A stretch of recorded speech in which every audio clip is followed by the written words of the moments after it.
Test 1. This is the IELTS listening test. You will hear a number of different recordings, and you will have to answer questions on what you hear. There will be time for you to read the instructions and questions. And you will have a chance to check your work. All the recordings will be played once only. The test is in 4 parts. At the end of the test, you will be given 10 minutes to transfer your answers to the answer sheet. Now turn to Part 1. Part 1. You will hear a new business owner inquires about courses. Listen to the conversation and complete a form. First, you have some time to look at questions 1 to 10.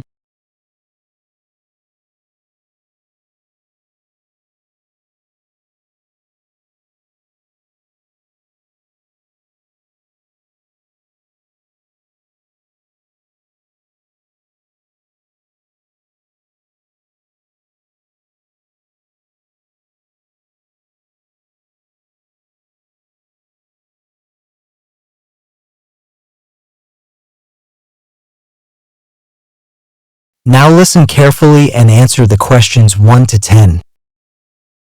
Hello, this is Business Nationwide. Daniel speaking. How can I help you?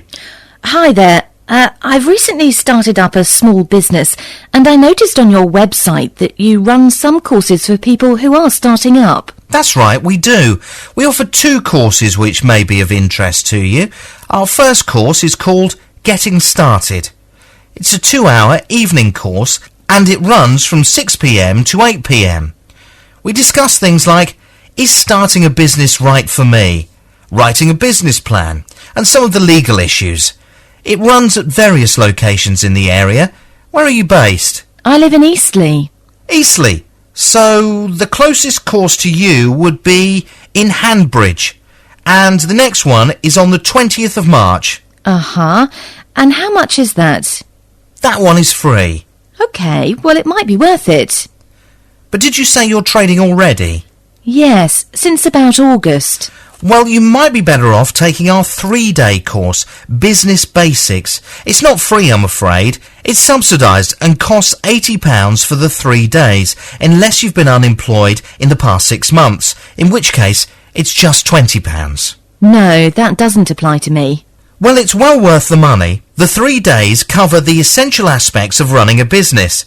The first day covers legal issues such as tax, insurance, employment laws, and health and safety.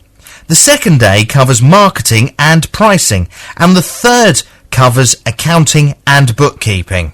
It sounds useful. Does the Business Basics course take place in Hanbridge too? Let me see. No, it's not available in Hanbridge, I'm afraid. The nearest course to you would be in Renton. There's one on the 5th of March and another on the 18th of April. Yes, that might be useful. I'll send out a pack to you if you like, with some details of the courses and also some information about what you need to do to set up and who you need to register with. Great. Can I take your name? Yes, it's Lilla Park. Lilla? Is that L-A-I-L-A? No, L-I-L-A. Lilla Park. And your address, please. 39 White Lane, Eastleigh. And have you got an email address? If so, we can send you details of any courses that are happening near you that you might be interested in. Yes, it's lilla.park@rainbow.com. Great. Well, I'll have the information pack sent out to you today. Thanks, that'd be great. My pleasure. Bye.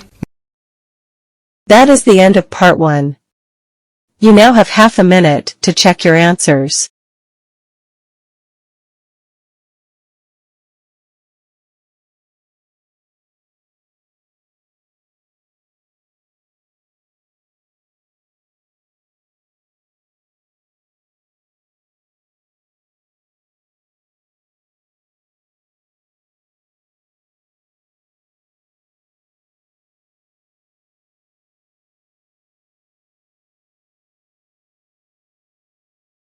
Part 2.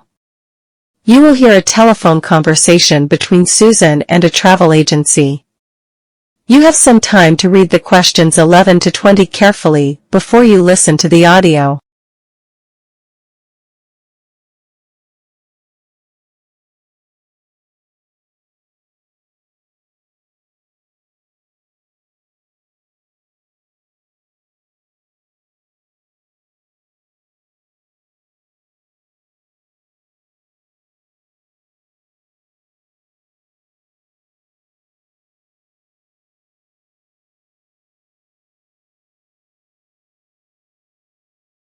Now listen carefully and answer the questions 11 to 20. World Bridges Travel Agency. Good morning. Can I help you? Yes, I need some information, please. Yes? Well, I know it's rather late for a reservation, but we're 3 friends, and we'd like to travel to Greece next July. Let's see. Where would you like to stay? We've been told Mykonos is one of the best islands in the Mediterranean. Would that be possible? It's quite difficult in July. Would you like to stay at a hotel? We'd rather make a self-catering arrangement. Are you thinking of a villa or an apartment? I guess a small apartment will be cheaper. Provided it's not during July, yes. You know, prices are lower out of season. How long would you like to stay? About a fortnight, but it might be difficult to change dates, you know. We're 3 and have different times available. I see. How many did you say you were in the party? There'll be 3 of us, all girls, so we need a safe place near the beach. But we cannot spend more than £100 a day. For that price, you won't have many options, I'm afraid. But let me find out. If you could arrange to make it in late June, I might have a bed-sitter for £75. It could accommodate 3 single beds, and it's 5 minutes' walk from the main beach in Mykonos. I'd love that. What's the name of the beach? Have you got it handy? Yes, it's Super Paradise. Have you heard about it? Yes! My parents went there on their honeymoon, and they still keep advising people to visit it. Anyway, I need to talk it over with my friends, though. One of them works during June. She might not be able to change dates. Well, contact your friends, come to an agreement, and give me a ring again. My name is Arnold Smith. You'll find me here any working day from 10 a.m. to 6 p.m, but not on Saturdays. Remember, we only have a month left, so you need to make up your minds, I'd say, today or tomorrow. I will, thank you, Arnold. You've been very kind. Wait, you haven't given me your name. Sorry. I'm Susan Perkins from Kensington. Susan Perkins. Perkins. I'll get back to you tomorrow without fail, Arnold. Thank you again. Bye. That is the end of part 2. You now have half a minute to check your answers.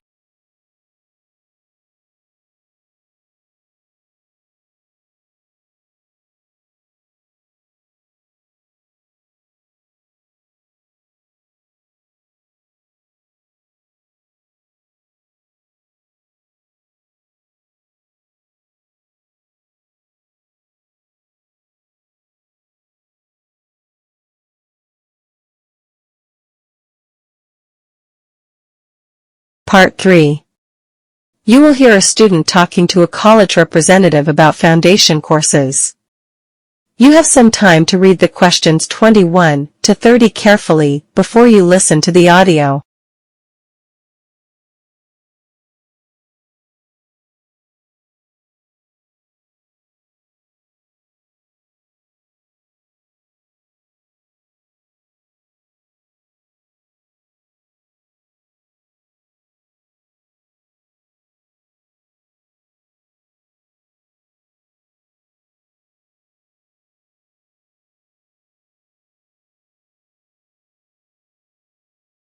Now listen carefully and answer the questions 21 to 30. Hi there, are you interested in doing a foundation course? No. Well, I'm not sure actually. I'm not sure what I want to do. That's not unusual. Are you thinking about further study? Or were you planning to go straight into a job? I was always thinking I'd go to university, but the fees are so high now. I was looking for other options, something where I can be sure I'd get a job afterwards. Yes, that's a real problem now, isn't it? The high fees at university. Yeah, that and the fact that I'm really not sure whether a university course really prepares you for any particular job. They're too academic, not really very practical. Well, it sounds as if one of our foundation courses might be the right thing for you. The fees are lower than university fees, and not only that, but because the courses aren't full-time, you can work for 2 or 3 days a week, so you can earn and study at the same time. The other good thing is that you get real experience in the workplace where you can develop your employability skills. The teaching is also a lot more personal, with smaller class sizes, which means you get more attention. So, do you get the same qualifications that you would at university? You'd be working towards a foundation degree, not an honours degree, like you would at a university. But you can progress onto an honours course if you successfully complete the foundation course. So what sort of course were you thinking of taking? I was thinking of going into business or management or something like that. Do you do courses in that? Well, not as such, but we do offer a course in managing public services, which might be of interest to you, especially as the public sector is one of the country's biggest employers, and it's always looking for talented individuals. A lot of the skills you need for those departments are the same as those you need in business, so you can decide at a late date whether you want to work in a public or a private company. Yeah? What does the course involve? Well, there are a number of different modules you can take. The ones which might be of interest to you are, let me have a look. This one, organisational behaviour. What's that about then? You'll learn things like the theoretical and practical nature of organisations, such as how they are set up and structured. There's another module called Managing People, which teaches some principal management techniques for leading groups of people. Then there's this module, Individual and Group Behaviour. That's a human resources module, which looks at how people behave as part of an organisation and how you can motivate them. Then there's this module, Financial Resources. It looks at budgeting and planning, and where you can get different sources of finance. This one looks interesting. Applied psychology for the public services. Yes, it is. It follows on from the individual and group behaviour module I mentioned. It looks at how you can apply psychological factors like stress and memory to work in the public sector.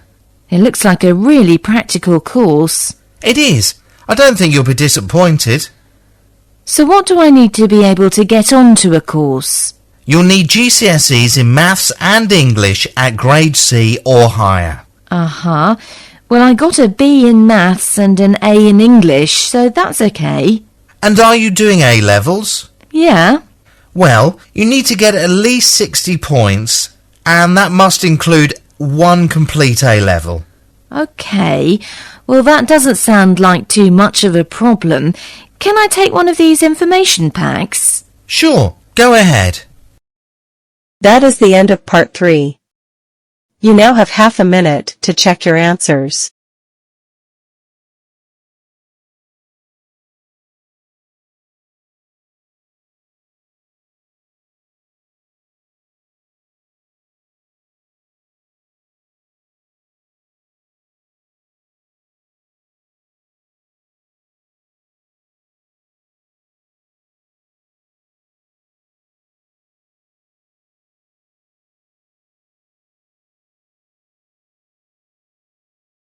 Part 4. You will hear a talk about superstitions and then answer the questions. You have some time to read the questions 31 to 36 before you listen to the audio.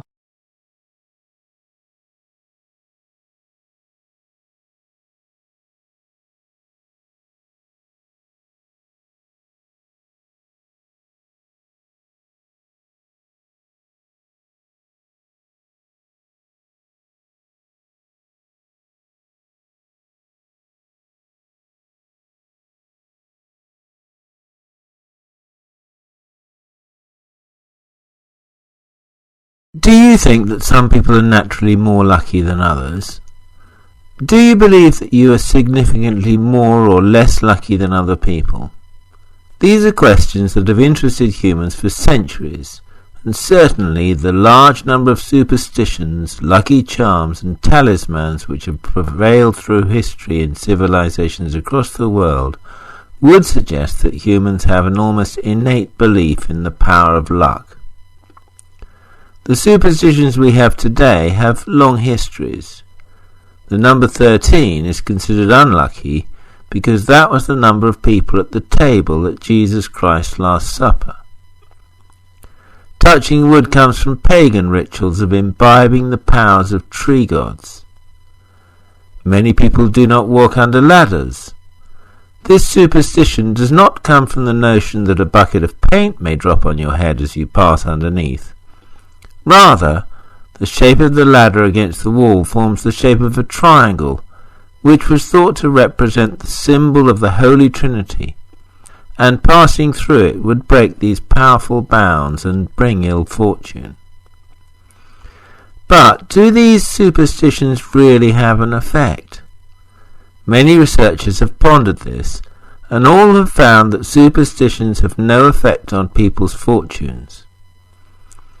One of these experiments was conducted by a New York high school student and superstition skeptic, Mark Levin, who decided to test the notion that a black cat walking across your path would change your luck either to the better or to the worse.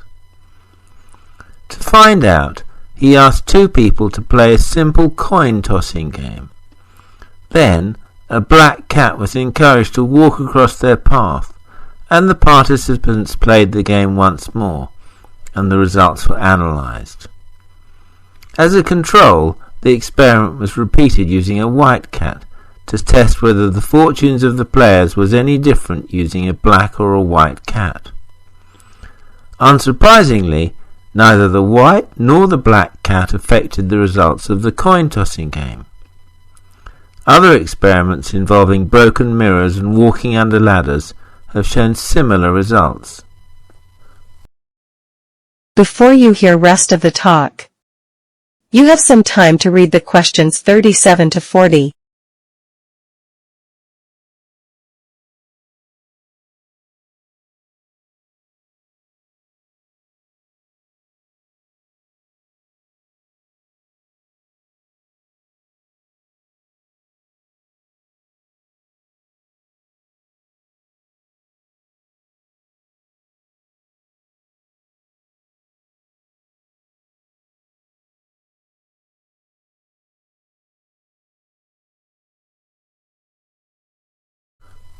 But even though superstitions have no effect on our lives, some people really do seem to be luckier than others.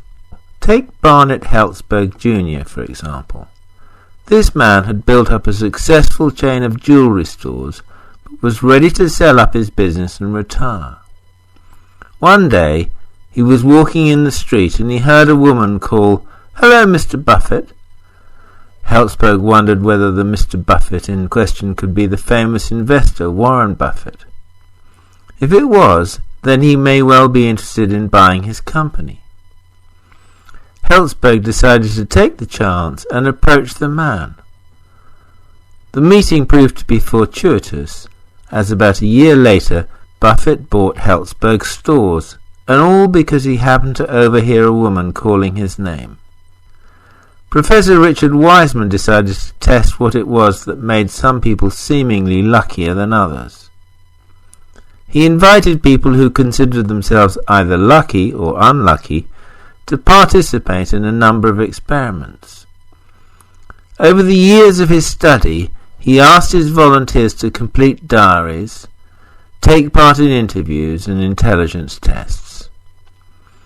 He found that people's behaviour and approach to life are the primary cause of their level of luck in life. In one experiment, he asked both lucky and unlucky people to count the number of pictures in a newspaper. On one page of the newspaper was written the words, "Stop counting, tell the experimenter you have seen this, and win $250. It was found that lucky people saw this headline while unlucky people did not. Did this experiment show that some people are therefore luckier than others? Or does it show that their behaviour is different? This and other tests reveal that unlucky people tend to be more anxious than lucky people. And this anxiety means that people are fixated on one thing and less able to notice the unexpected. Lucky people are more relaxed and open, and therefore see opportunities beyond those that they are looking for. Wiseman also noticed that lucky people have more variety and change in their lives, and this in turn increases the potential for chance opportunities in people's lives. So, is it possible to change people's luck by changing their outlook? Wiseman says yes. He created a luck school in which he explained how lucky people create good fortune in their lives and gave them some exercises to do, such as breaking their everyday routines and dealing with bad luck in a more positive way. The results were dramatic. A high number of people were happier and more satisfied in their lives. Some had found romantic partners through chance encounters, and others had had lucky breaks at work. So, overall, Wiseman's research in the field of luck has revealed that although there seems to be no truth behind superstitions, some people really are luckier than others, and this is mostly down to our thoughts and behaviour, and proves that by changing these, we can actually increase the amount of luck we experience. That is the end of part 4. You now have half a minute to check your answers.